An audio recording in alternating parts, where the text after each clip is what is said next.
Hey, good morning, everyone. All right, I've got a fundamental question to ask everybody. What time do you think it is? I'm sitting down here in outside of Coleman, Louisiana, where I'll be attending a press conference later today for Owen Schroyer. Louisiana.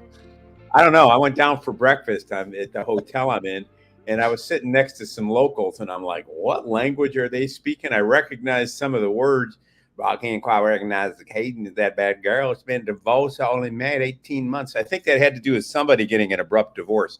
Welcome back. I'm still alive. It's Law and Legitimacy. Mike, thanks for hanging in.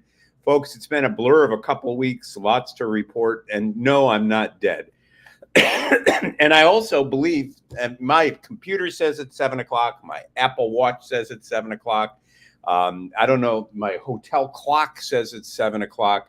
So just this notion that it's actually 8 a.m. strikes me as a deep state conspiracy meant to confuse me. And I don't need any help being confused. I was born confused. I've stumbled through life confused. And I will share my confusion with you today in the hopes that we can make some sense of this wonderful place we call a world. And what a world. Happy birthday, well, in about an hour to Julian, who says that he's turning 60 in about an hour Sydney time, and he's spending it here with us, Norm. Wow. Well, happy birthday, Julian. You know, life, you know, I'd say that life begins at 60, but that would mean that Mike was about 27 years premature, and I can't quite do that to him.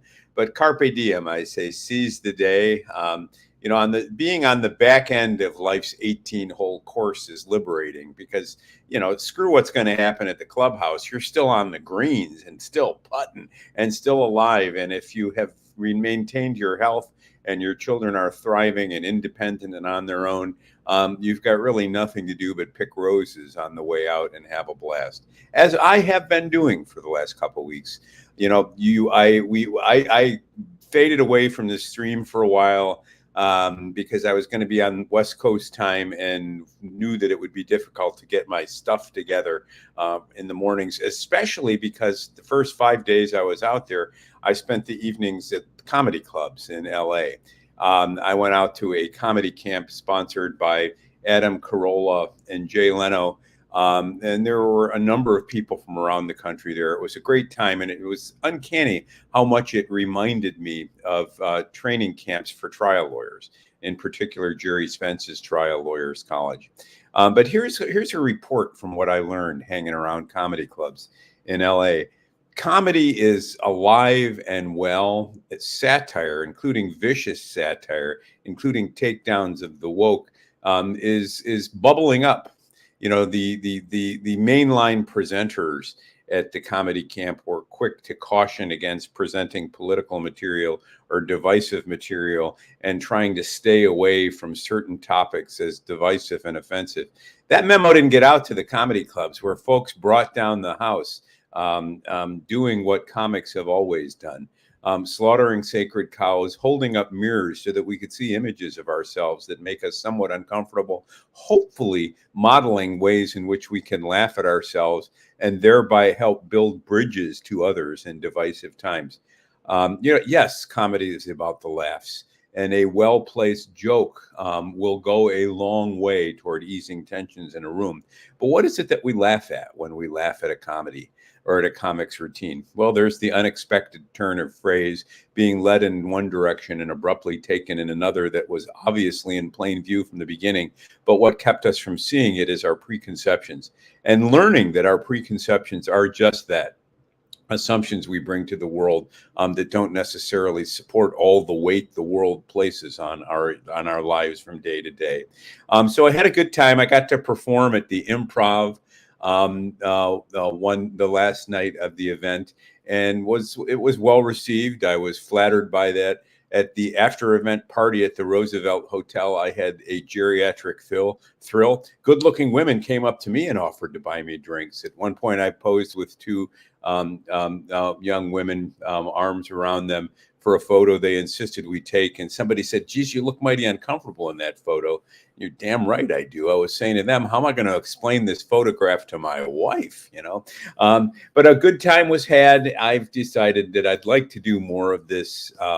And my routine, of course, is built around the dark side. It's built around what we see in the law and what makes the law such a difficult but yet engrossing profession. Meanwhile, I'm watching one of my idols, Dave Chappelle, struggle. Well, let's And hold on, tease that for a moment, Nora, because I want to go back a little bit with Adam Carolla in particular. Jay Leno is a man of legend, and I think that many people know of him not only for comedy but also for his vast car collection, right? Well, yeah, and Jay, and let me just say a word about Jay Leno. His he gave a 2-3 hour sort of get to know him presentation, and what a decent human being he was. And he taught me a lesson that I sorely needed to learn, and that is that vulgarity, reaching for the crotches. He put it: if you want to skyrocket to the middle of the pack, reach for your crotch and drop f-bombs and profanity, and you'll get a lot of easy laughs, but they're so easy that you'll never really go anywhere. And I think he's right. He's a class act. And his other admonition to people was be kind. There is a cruel edge to comedy, and there is a cutting edge to satire. But in the end, what draws us to people like Jay Leno isn't his vicious wit, but a gentleness of spirit and his ability to poke fun at others, including himself, and help us realize that in this mess we call living, the human condition unites us all in the face of enormous difficulties. Well, Don wants to know if Jonathan Kite was there. He wasn't, or if he was, I didn't recognize him. Look, here's the other thing I realized, and I didn't mean to cut you off. I am a cultural illiterate, Dawn, so I don't even know who Jonathan Kite is. But they had writers from various television shows and all sorts of people from within the industry at Hollywood. And I don't watch television for pleasure. I can't recall the last time I watched a sitcom. When my wife and I go through when scroll trying to find something to watch on television, my sense is one of vast depression. I mean, is this really why God created the world out of nothing, so that people could wander around by the hundreds of thousands, spending hundreds of millions of dollars producing stuff that it's impossible to laugh at unless you've had a partial lobotomy and too much to drink before 6 a.m.? And so, a lot of names were dropped and they were all lost on me. Well, I'm a admirer of Adam Carolla, and I think you got a firsthand account from him of his story and his life experience and his pathway into comedy and how hard earned that's been. Adam, for what it's worth, has been a North Star for many people. He is widely regarded as one of the forefathers of what we call podcasting today.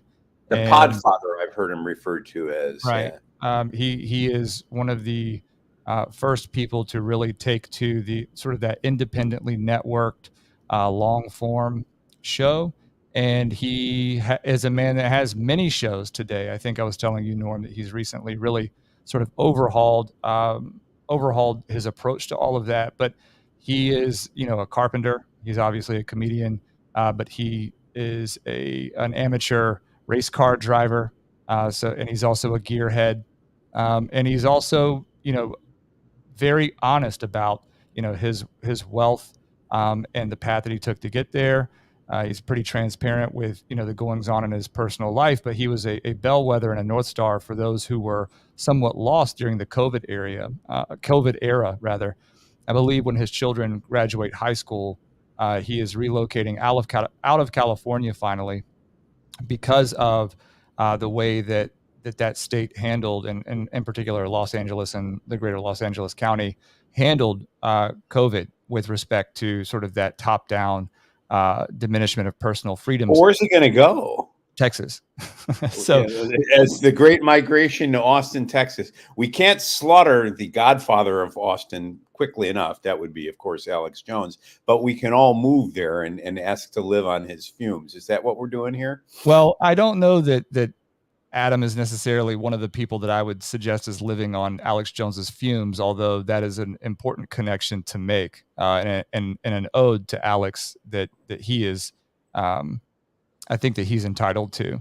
But for Adam, when you told me that you were going to this first of its kind comedy camp with these two, I was really optimistic for you, just because of how much I personally have sort of invested in learning and knowing and following what Adam does from a content perspective. And, he is straight laced and is one of the few people who has been outspoken about how absolutely stupid the state of discourse has become. And his comedy is good. So when we transition to the Missouri v. Biden thing, this is going to be something I'll keep in the back of my mind, is his approach to the COVID era restrictions and the messaging around that. And I don't want to get to that too quickly, but I at least wanted to bring that up to bookmark when we get to that part of the conversation. Yeah, I'd hoped to hear more from him about podcasting. The event was organized by David Fishkoff, and David Fishkoff has spent several decades doing rock and roll fantasy camps. And this was the first comedy camp they did, and it showed growing pains. They brought too many people in. The venue was too small. They didn't do enough workshops and get comics on their feet. For example, I wasn't able to get on my feet in the presence of the group until the last day and got great feedback. One guy said, where have you been all week? And I have an outsized personality. I'm well known as a trial lawyer. And so I went there and tried to keep that light under a bushel. And tried to open myself up to learning from people doing something fundamentally new. Once I got on my feet, people responded. And so I think that going forward, we gave them a lot of good feedback. The next comedy camp should be well attended. It should be better organized. One of the people that I absolutely fell in love with was a woman named Carolyn Ray. She did some hands-on work with a couple comics on the stage, and she's a complete human being, a genuinely warm, caring individual who's able to spot vulnerability and make fun of herself as a way of drawing others out of their own shell. And so the existential quality of good comedy was on display there. Carolla was present. He seemed distracted. Very open when he talked about his journey. Nobody works harder than Adam Carolla, and his break into radio, was a result of just sheer dogged determination, and then it was talent that took over. But as he pointed out, great opportunities are only exploited by people who are prepared. And it was his preparation that led him to the top, and his drive that will keep him there. Both good men. So I want to thank Carolla and Leno for being generous with their time and with their talents. Whether they were wasted on the likes of me will remain to be seen. I'm reaching out in the Northeast looking for more stand-up opportunities. I find that being on your feet as a stand-up comic has a lot in common with being on your feet as a juror, as a lawyer in front of a juror, rather. Of course, the punchline there is, I get laughed at in both instances. In only one, however, am I supposed to be. And in that one, people jeer. And in the courtroom, they sneer and blah, blah, blah. Poor me. I can go in my Rodney Dangerfield thing and say I don't get no respect, but I get plenty of it, and I'm happy to have it.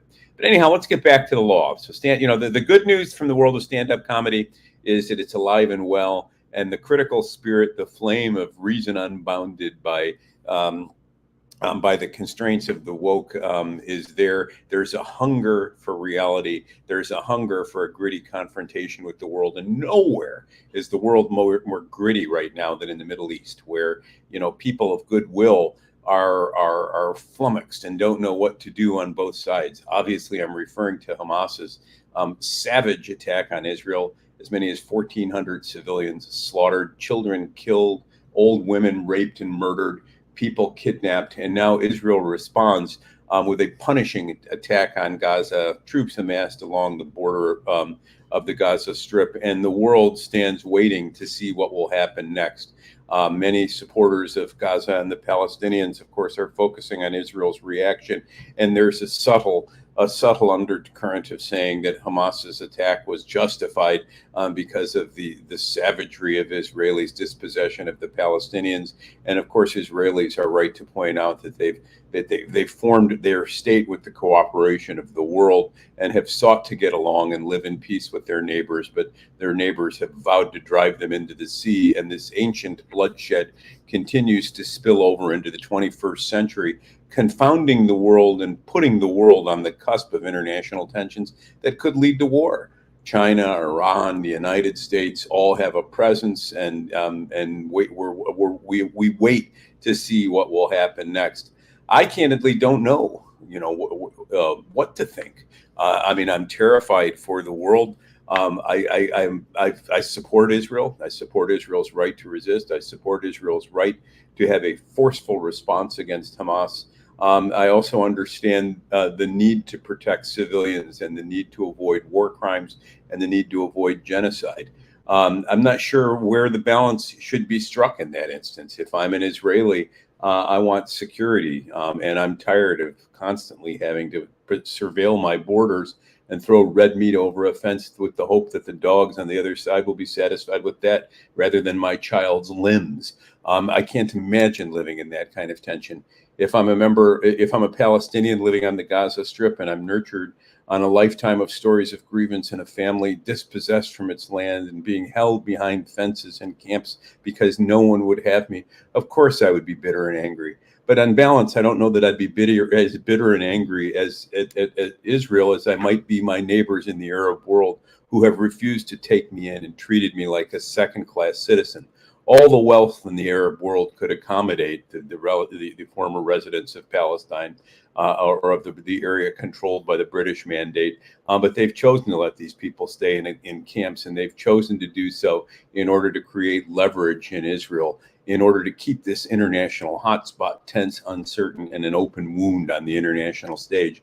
And the result is we all bleed red today. We bleed red for the suffering there. We bleed red for the uncertainty.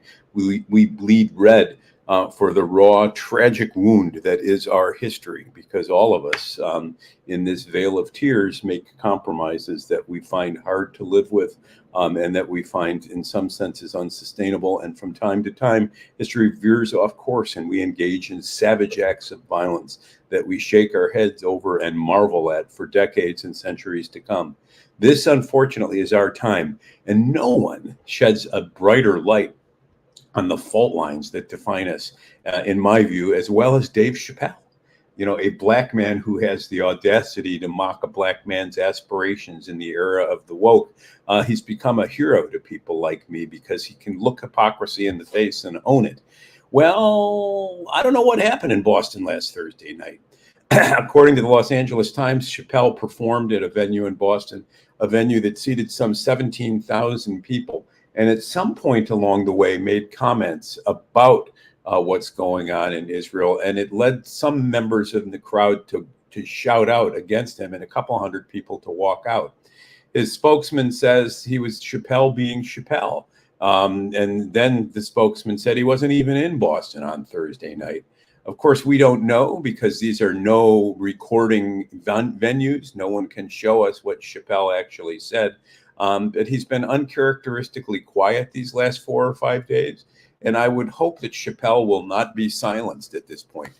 A good comic plays the role of fourth person of the Trinity. If God created the world out of nothing and redeemed it through his only begotten Son and supervises the likes of we ne'er-do-wells through the actions of a spirit roaming the world, and this Trinitarian concept explains the origin of being, the nature of grace, and our ability to love one another in spite of our shortcomings. If all that's true, and it's true enough for my purposes, for purposes of the feeble faith that sustains me, then comics are the fourth person of the Trinity.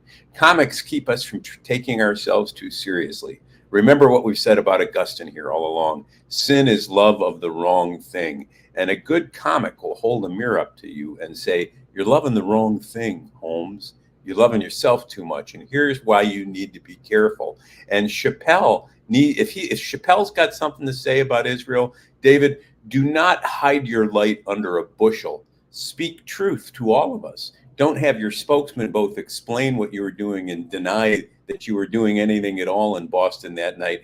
That's uncharacteristically wishy-washy. So I want to hear from Dave Chappelle on the Middle East. I want to hear what he sees. Hold up that bright light, David, and show us what hypocrites we are. Tell me why I'm wrong. to support Israel's violence and its response against Gaza, why I'm angry to the point of abandoning a commitment to human decency, and why my desire for vengeance seems to consume me at a time when I know that vengeance is a luxury the world can't afford. David, hold the bright light up to Egypt and ask the Egyptians why they were so content to hold the Jews as hostages for so long and chase them across the Red Sea, but why they won't accommodate a couple million Palestinians, and why they insist on blockading them up against the Israeli border. What strategic games are they playing with the pawns they call the Palestinians? And as to the Palestinians, maybe David needs to hold a bright light up to them. Yes, they are entitled to the solicitude and regard of the world, but as victims, they are not the saints that they claim to be, and no one gets the justification to use wanton violence, raping children, kidnapping grandmothers, storming a border, and killing civilians in their home. Vengeance is mine, saith the Lord, but nobody appointed the Palestinians God. David, speak to us. We need you. The state of comedy is alive and well from the ground up. I saw in Los Angeles. You have a kingly perch, and from it you can speak great truths to us. We're prepared to listen. We're hungry for truth. People are agitated. People are angry. People feel that the world's off its rocker, and moreover, they're scared. But they all have a willingness to live, and there is a spark of generosity and decency in every breast. That's why we love you, David, because you make fun of yourself, and in making fun of yourself, you shed a light on us that makes it possible for us to become modest. Now is not a time, Mr. Chappelle, to hide your light under a bushel. It's time to speak truth to hypocrisy. It's time to speak truth to all of us. I'm not saying that we should appoint David Chappelle ambassador to the Middle East, but we should make him an ambassador to the darker regions of our own souls. And we shouldn't walk out on him when he offends. We should ask ourselves, why are we so offended by what he says? What truth is he speaking that we can't bear to hear? Because like it or not, it's one world with one human race, and we may not be able to live together in peace, but we can avoid gratuitous slaughter in the name of human decency, and comics can help us do that. So Dave Chappelle, something tells me you didn't wake up this morning saying, man, I hope Patterson and Boyer are back on Law and Legitimacy, but God damn it, you oughta. Because that would be awesome if he was, though. What's up, Dave? And you need to hear it. And you've got a bigger microphone. Hey, on that need to hear it thing, Mike, I'm going to go off topic here. I got worked over hard yesterday from some people down here in Louisiana, or down in the South, who are feeling mighty aggrieved these days, feeling that they're being deprived of hearing from a man they want to see president by judges who are gratuitously imposing gag orders. I'm referring to the judge in New York who's imposed a gag order on Donald Trump and a $5,000 fine because Trump had the audacity to criticize his clerk and to post images of her suggesting she had a relationship with Schumer, and this judge views it as wildly inappropriate and improper. I mean, seriously? That judge, most gag orders that are imposed in a courtroom have to do with protecting the integrity of a jury proceeding. This is not jury proceeding. Judge, I guess it's Endigan. I'm not sure I'm pronouncing it correctly. Your staff is entitled to no special solicitude. If your staff member has a grievance against Donald Trump, let her file an action against Donald Trump. But you don't silence a man's ability to speak in the name of protecting your court staff in a republic. And that contempt citation is risible and the judge contemptible. In the Chutkan case, very interesting moves last week in response to Jack Smith's efforts to gag Trump. The court issued a preliminary gag order, but then when Trump's lawyers said they want to take an appeal, she stayed that. While they argue, she stayed in position of the order while they argue the scope of the gag order. Some folks down here approached me last night and said, what would it take for an ordinary citizen to challenge these gag orders? And of course, I stumbled on the elementary concept of standing. I don't think, from a traditional legal standpoint, anyone's got the right to challenge a gag order imposed on a third party, in the name of the public, in the name of the public interest. The right to a fair trial and to a public trial, to a speedy trial, those are Sixth Amendment rights that belong to a defendant. The government doesn't share them. The public has a right to access to the courts. I don't know if the intersection of these two rights, the First Amendment right to a public trial and the Sixth Amendment right to a speedy and public trial, I don't know if the intersection of those two can create a third-party doctrine where a member of the public feeling aggrieved by a court's order could challenge a gag order on a political candidate. That candidly is uncharted terrain in American law, well, certainly, I think it matters that Trump in this case is not the average candidate, right? I think that perhaps the third-party doctrine, if there were one to be arbitraged here, would have to look at Trump as a former president, one who has a viable term left and who is the obvious front runner as a contender in the upcoming presidential election, right? There are all sorts of objective data points that can be used for the purposes of supporting, I think, an argument that someone is asking you ultimately to make, right? I think so. When I first got the call, my heart sank because I explained to the caller, look, I've been practicing law so long that the human spirit is faltering within me. I mean, standing, I hear justiciability concerns. The courts only hear cases or controversies. These are the traditional moves that a lawyer makes when asked to evaluate a dispute between potential parties. But yet this person's sense of aggrievement was real. And I can't tell how broad it is around the country. I can't tell, polls and news reports. Sure you can. It's real. But how real is it? I mean, I guess we'll know soon enough with the primaries and so forth. Yeah, go ahead. I was just I think that it's tangible to the point that this administration, the current administration, lacks any mandate to indulge U.S. armed forces abroad in a unified way. I mean, we've seen resignations across the military in the last week. We're watching his approval rating take a complete nosedive, right?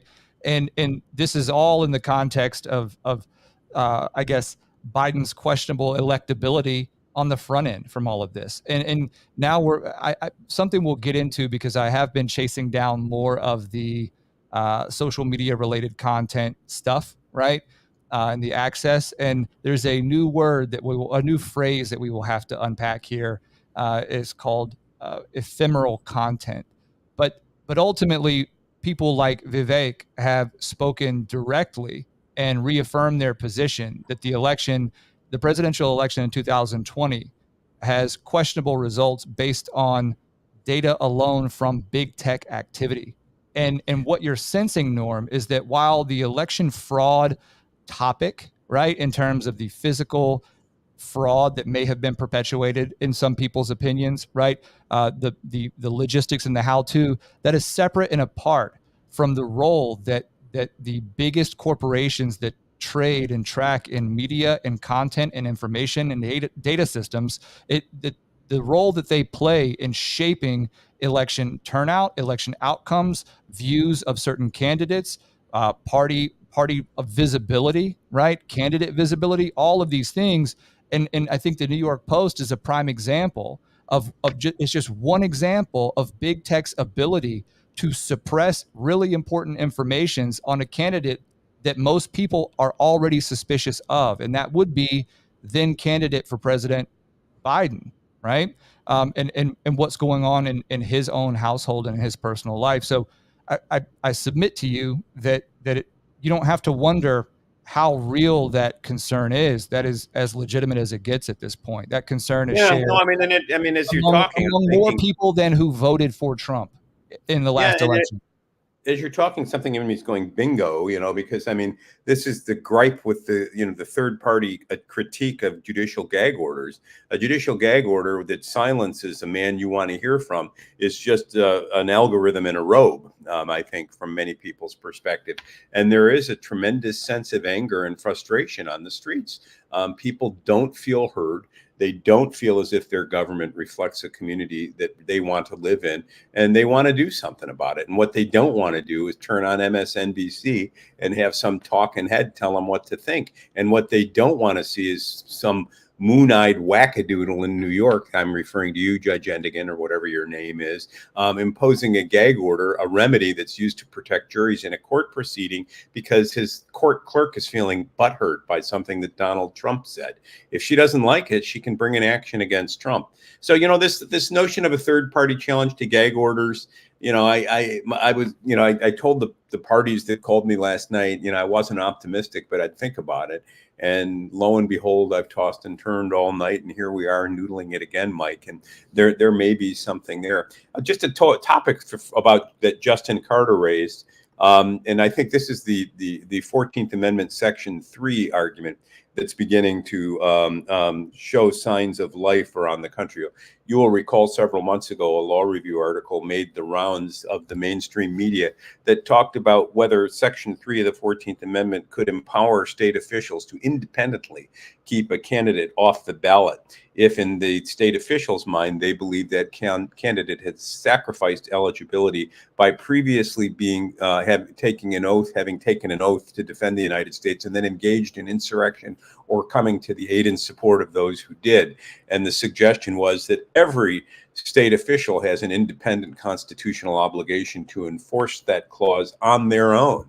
The result being that now some state officials are refusing to put Trump on the ballot. I think that this is where we're likely to see more success in terms of third-party activity in a courtroom. What do I mean by that? You want to vote for Trump in Missouri, let's say, or Ohio, and your Secretary of State tries to keep him off the ballot. You have a right to vote for the candidate of your choice under state election law. These people could arguably go into court and challenge these designations as inappropriate on their own. Of course, Trump will have his ability to do so as well. So, plenty of discontent out there, plenty of things to fight about, plenty of things to wrangle about. And that's why we're here, to highlight those and try to advance the discussion of them. So, well, thanks for keeping the fires warm, Mike, while I was off and playing and trying to. Oh, and I spent some time with a new grandbaby out in Seattle. Nothing makes you feel irrelevant quite as quickly as looking at a new life taking shape before your very eyes. But I'm back, and I'm glad to be back. So thanks for hanging in, folks. Thanks for listening. Yeah, well, I'm happy to have you as well. We had some really good guests in your stead, but no one burns as bright as you do, Norm. And I think that the presence here on the stream from the chat, both on YouTube and Rumble this morning, proved that as handsome and interesting as I am, people are here for you, and I'm grateful for that. Are you here for me? Oh. So still my heart. Yeah. We will certainly. I just want to make mention of the Missouri v. Biden case that is being granted certiorari before the Supreme Court. Yeah, how did that get granted certiorari before a stop at the appellate court? I've been meaning to look that up, and I've just been too damn busy. It didn't skip the appellate court. The appellate court affirmed, and I think narrowed the injunction, and then and then it was appealed to the Supreme Court. The Supreme Court, while they will be deliberating over this, have stayed the injunction that previously precluded the Biden administration from communicating with these social media companies and coordinating over content restrictions and stuff like that.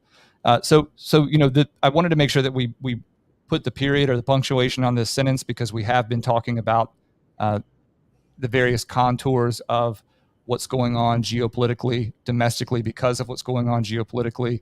You've been talking about the gag orders against Trump. You've been talking about the 14th Amendment, Section 3, which is now being used as a tool to explore ways to keep Trump off the ballot. You've been asked by private parties there in the the dingiest part of the South whether standing would inure to the benefit of a third party to bring an action on behalf of a candidate here.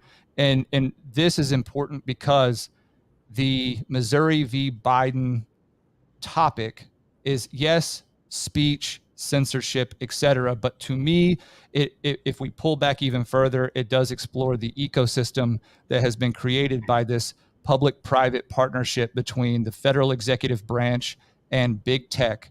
And big tech has basically a lease on the entire informational ecosystem of the United States, and is is able to condition what people see, what they think, how they interact, and it's largely untracked. And in the presidential administration, using whatever experts it can in the moment, right, to use coercive, top-down behavioral modifiers for something like COVID and public health related issues, and also at the same time drowning out alternative information, forcing doctors to go silent and to abandon their duties of doctor-patient relationships and the Hippocratic Oath. And what we're seeing in the courts now, where the attorney-client privilege is under tremendous scrutiny, right? With Sidney Powell, and I forget the other gentleman's name right now on behalf Kenneth of Trump. Cheeseborough. Yeah. All of this to me is related, right? It doesn't.